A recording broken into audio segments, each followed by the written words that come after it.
Hey guys, Metal Breakdown here, so welcome back to my ranking from worst to best series with the 7th episode featuring Of Mice and Men. And sorry for my hair, I'm getting out of the shower and I have no time to do it later, so we'll just go like this anyway. My appearance is not the point of this fucking video, right? Like you probably noticed, this series used to be called Rank 'em All, a reference to Metallica's first album, Kill 'em All, but Cover Killer Nation is using it a lot these days, which was not the case when I started this series in late 2016. So since he's using it a lot now and he's way more popular than me, I'll just give it to him and call it Ranking from Worst to Best Series, which is not a really original name, but at least it's straight to the fucking point, and I'll go straight to the fucking point with this video. So without waiting anymore, let's find out in which order I ranked all the Of Mice and Men album.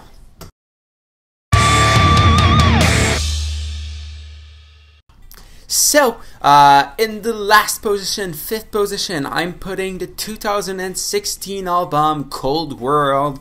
It was a huge disappointment. It's not that bad. There's still some good moment on this album.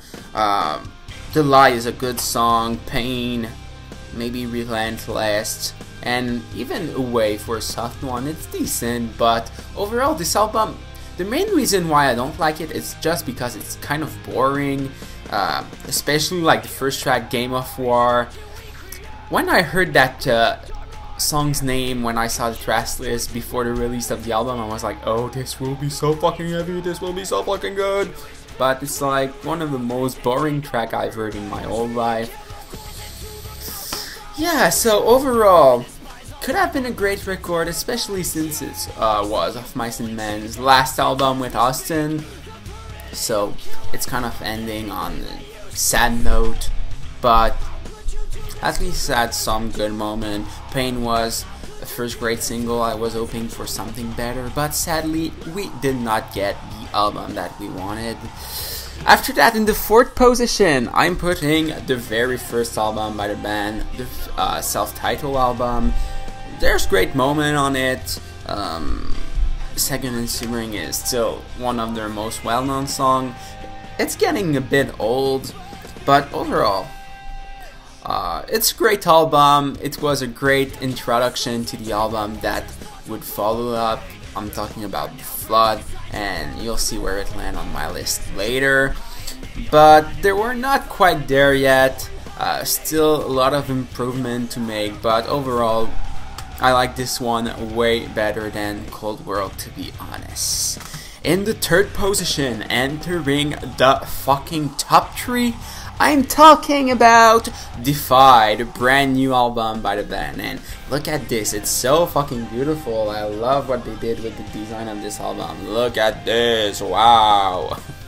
So, this one was great. When it was announced, I was hoping it would top the 2nd album on my list. I'll tell you right away which one it is. It's a Restoring Force. But at the same time, it's kind of hard to top because you'll see when I'll talk about it, but Restoring Force is a really strong album for me. So the fact that it's behind Restoring Force is not a bad thing since of how much I love this album. But yeah, they did such a great job with Defy. First album without Austin, so it was definitely a different dynamic being only 4 members instead of 5, because no one replaced Austin. They just put Aaron back on the lead, not back, but on the lead vocals. So yeah, it's not the same thing, obviously. It will be different, and they kind of did a great job, but I'm sure the next one will be even better now that they're used to that 4-member formula. But my favorite track on that one, Instincts,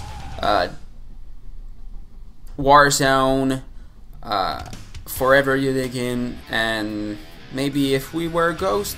I don't remember my exact top 5, but I said it in my album review for Defy. That I'll put at the end of this video. If you haven't watched that already, it will be there just for you.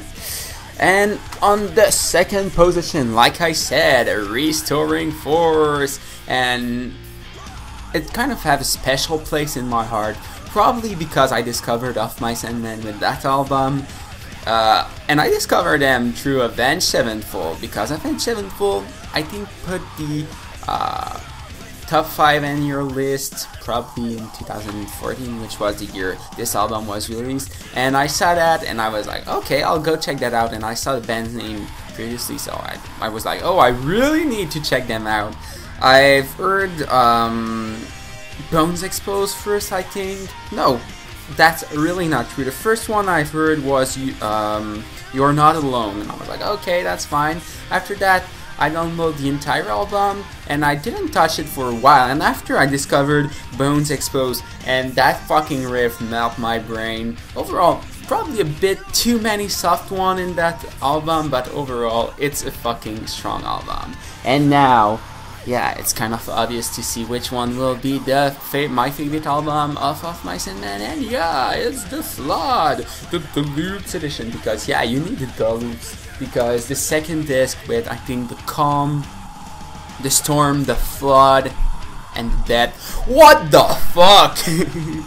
No fucking clean vocals on that second disc, only Austin, and he's killing it. The Dead is probably my favorite Of Mice and Men song, but all the second disc is incredible. But first one was also pretty fucking amazing, with Shaley doing an insane job with the clean vocals and the bass. He has another band now called Take Shell. If you never check them out, do that. You won't be disappointed. It's different than Of Mice and Men, obviously, but I'm sure you'll enjoy a few tracks, especially the second album. In my opinion, it was insane. I love it. Still listening to it from time to time.